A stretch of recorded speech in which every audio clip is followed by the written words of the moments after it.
New Zealand. We've got on your far left, Patrick Tuipulotu, in the middle, assistant coach Ian Foster, and after him, Joe Moody. We will open the floor for some questions. Please remember to raise your hand and introduce yourself before asking. And we'll ask the photographers to only use the first 2 minutes of the press conference to take some shots. Thank you very much. First question. Please raise your hand. Afternoon, gents. Joe, first question for you. We're obviously expecting a cracking forward battle tomorrow. I just wondered, with some of the history that's gone on between you guys and some of the other players in particular, I just wondered, how much are you looking forward to seeing Kyle Sinclair tomorrow? No, I haven't really had any focus on anyone in particular, but no, like you say, there has been some classic forward battles between us in the past, so yeah, no, it should be good to get out there. Does anyone talk a bigger game than Kyle Sinclair? Yeah, there's plenty out there that like to talk it up, but again, like I say, I haven't really focused too much on anyone in particular, so it's, yeah. Is it tempting to have something special prepared for someone like him? Again, like I say, I haven't really done anything on anyone in particular, so I think as far as their whole front row goes, just looking forward to that battle out there with them, and yeah, hopefully can get one up, I guess.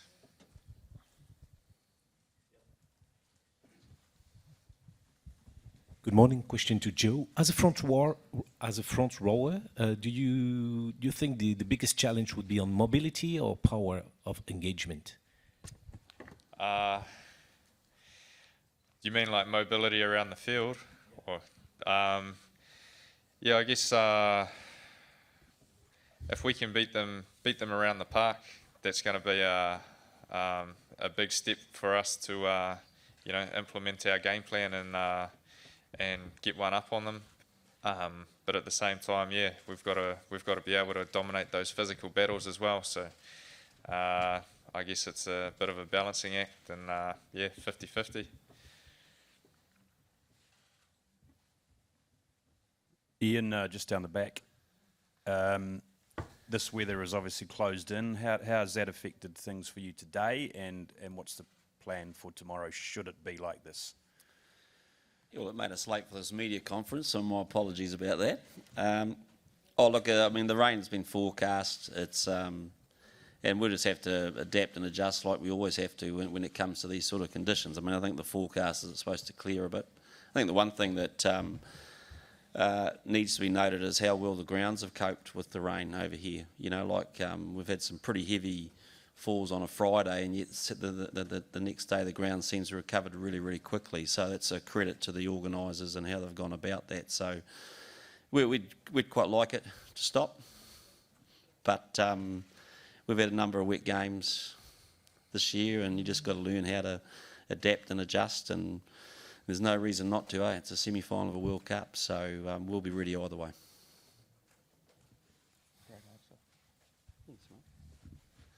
Mr Foster, the appointment of Nigel Owens as the referee, how pleased are you about that, as opposed to perhaps having some French referees that we've encountered in the past? Oh, look, it's, you know, we said last week that, you know, World Rugby's, there's been a lot of pressure on the referees this tournament, and you know, the second part of this tournament, in the knockouts, they've obviously done a lot of assessment, and they've come up with the group that they believe have performed the best. So any one of that group, we're happy with. I mean, and obviously Nigel is a really experienced referee. The pressure certainly won't get to him. In fact, he seems to thrive on that. So I'm sure he's going to be as excited as we are about the game, and we're looking forward to having a world-class ref there.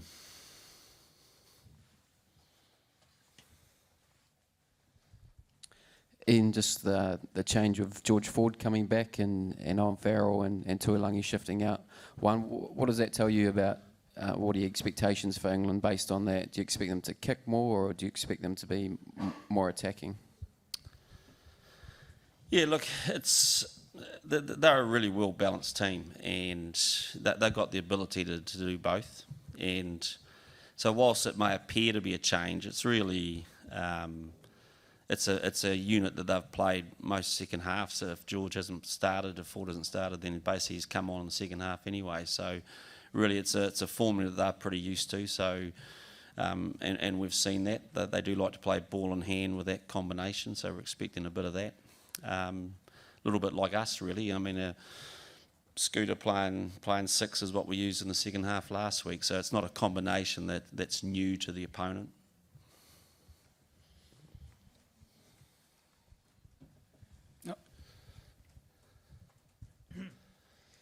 Question to Mr. Foster. New Zealand has not lost any scrum since the beginning of the World Cup and since 2 years with its own introduction. So it's the best in the world. How do you prepare this scrum to be the best of the world, and for the players, the job of Jan Foster to prepare this scrum? Well, I'll start because I have a major contribution to the scrum. But my serious advice to Moods is just to push and push harder. That's about the limit of my extent. But can I just say is that we've the quality of your set piece is key, and rugby hasn't changed over all the years with all the different things that happen to it. There's a simplicity that if you scrum well and line out well, you've got a good chance. And these two gentlemen next to me have worked really, really hard in that area. And clearly Mike Cron has done a really solid job, but we've still got work to do. We're against a team that takes a lot of pride in their own set piece. And I think that's going to be a major focus for the game. Both teams are going to really climb into each other at set piece time. We've already had some questions about front rowers and stuff like that, but really it's a tactical battle in itself, of which these two gentlemen have done a great job. So, but that's where the war's going to be won and lost.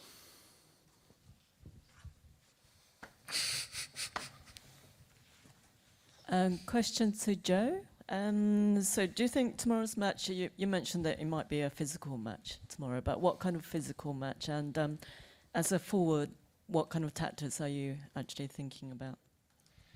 Yeah, well, I know that it's definitely going to be a physical match, just as any international test match is, and the fact that it's a World Cup semi-final. But just as well, with a big English forward pack, we know they're going to be pretty direct and really want to take it to us. So there's going to be some pretty hard lines, hard straight lines, and we're going to have to be up for it, both on attack and defence, to be able to match, fire with fire. So yeah, it should be a big old ding dong battle.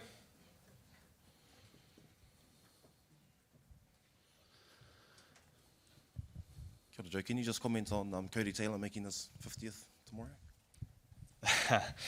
Yeah, yep. So Cody and I sit next to each other on the bus, and we always have a bit of a joke about who's played the most games and whatever. I think I started before Cody, but he's passed me on test caps now, so it's definitely going to be a big occasion for him tomorrow. And the fact that he's got his wife's come over now as well, so he's got a bit of family here for him for support, and he's definitely earned it. He's came in from being a bit of an understudy at hooker to now he's the, I guess you could say, inform hooker and that, starting all the time. So he's done really well for himself, and yeah, tomorrow he's just got to do what he does best, and yeah.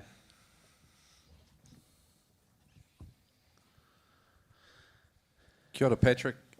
You haven't had the opportunity to play competitively. I know the trainings and all that are pretty intense. What gives you confidence that when you're called upon at whatever time tomorrow, you're in the right mental space to go out there and do the physical job that you're going to have to do for your team? Yeah, it's nothing new for me. It's been in this role before.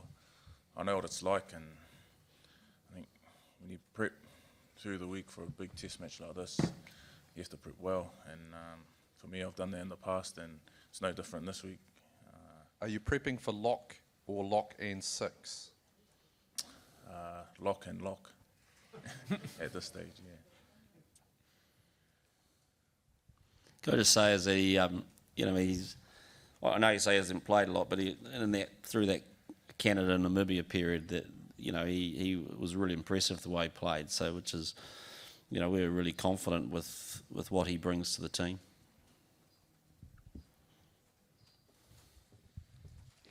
Ian, Tiger Woods has been in town and he was at the top of his profession for so many years, but that self-starting, how do you keep a team, a group of 30, 40 players at the top for as long as the All Blacks have been at the top in Rugby World Cups and before that? Well, look after their backs, I guess. It's probably the only thing that held Tiger back, isn't it? But oh, look, it's one of the.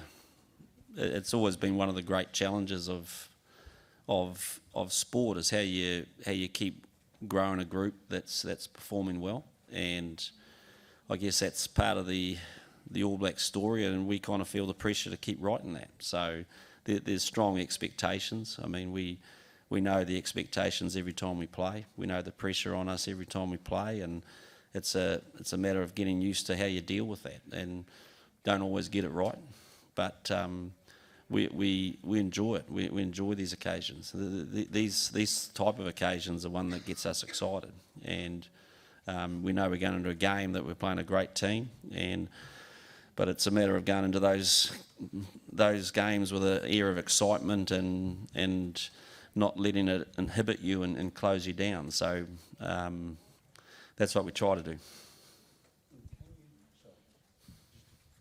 Can you identify the sort of player that will respond to that pressure? Can you identify that straight away when you get somebody into the group? Do you know almost immediately that they're all right, they'll be right for it?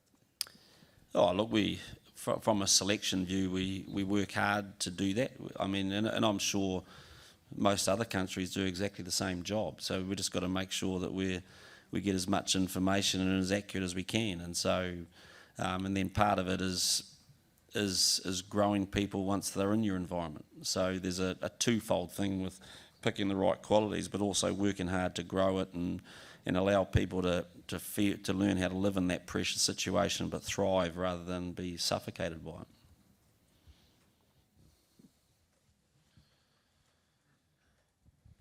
Patrick, when you're a tall lock and you have to do the flankers job, is it fair to say that the flankers with a low gravity has a bit of an edge, and how do you rebalance their edge?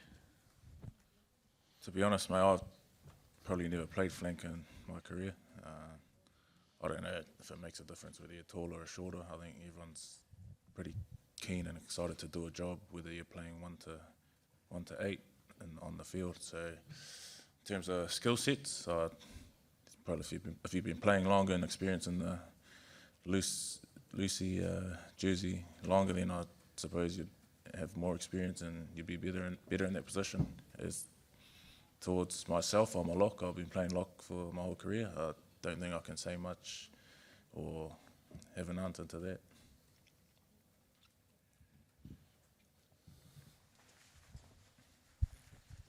G'day, Joe. You're another one of these All Blacks who's played plenty of test matches but never against England. So just how does that feel going into a match against a new opponent, and how much do you draw back on that Lions series of 2017 to prepare for the English? Honestly, I don't really look back too much on the Lions series to compare it to what we're up against tomorrow. But at the same time, yeah, like you say, it is a new challenge. It's a new team. So you just got to use that as somewhat of a, just excitement to build on for everything for tomorrow night. But yeah, again, can't really take too much out of past experience as far as, haven't played against them. And the ones that I have played against in the Lions series, again, it's all a different beast for tomorrow night. So, yeah.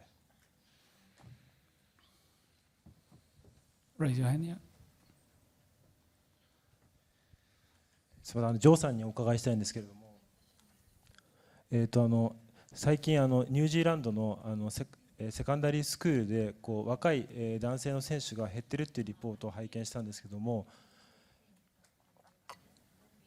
若い男性がこうラグビーに参加してもらうことは非常にこう重要なことだと思うんですけれども、こう国民をこう代表しているオールブラックスの選手としてこうどういったこうプレーをこう見せていきたいというふうに感じていらっしゃいますか。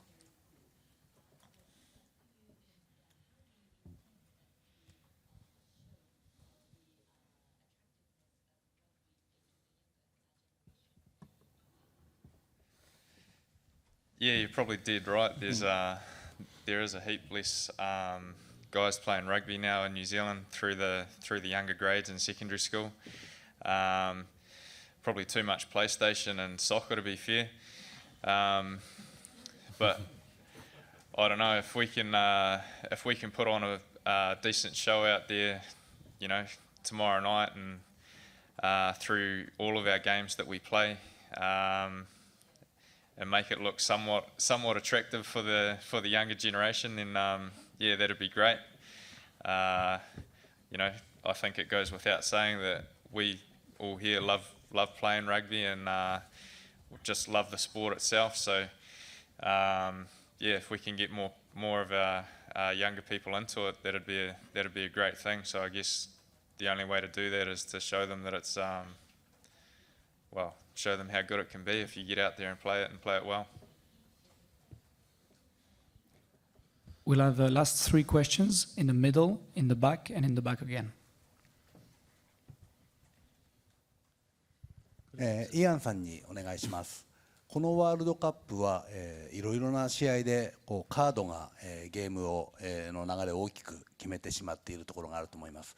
オールブラックスはそれほど取られてはいないと思うんですけれども、どういうところにこう注意をしてということをなんか、チームとして取り組んでいらっしゃることあれば聞かせてください。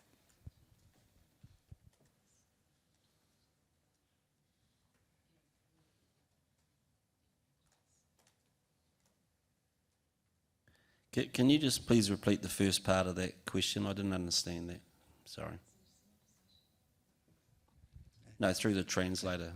はい、Did he say cards? はい、カードです。イエローカード、およびレッドカードのことです。はい。Okay. Okay. 特にコンカッションに関するところ。Thank you. Oh, look, it's like any the HIAs, yellow cards, red cards. It's all that they've been part of the game for a long, long time, and clearly there's been a bit of a focus, which has meant there's been more disruptions, I guess, during the game than perhaps other tournaments. You just got to deal with it. There's no secret. We've spent a lot of time on technique. We've spent a lot of time on trying to reduce the chances of us getting into awkward situations so that we can have 15 on the park. And if something happens, then you know we've had a couple in this tournament we've had to adjust and play with 14 for a little while. So they're just things that you prepare for, and it's very hard to script a game of rugby. It's very hard to plan everything to the nth degree. So your ability to adapt and adjust during situations is something that we ask our players to do, and they've done a great job of that. And we have to keep that focus tomorrow night.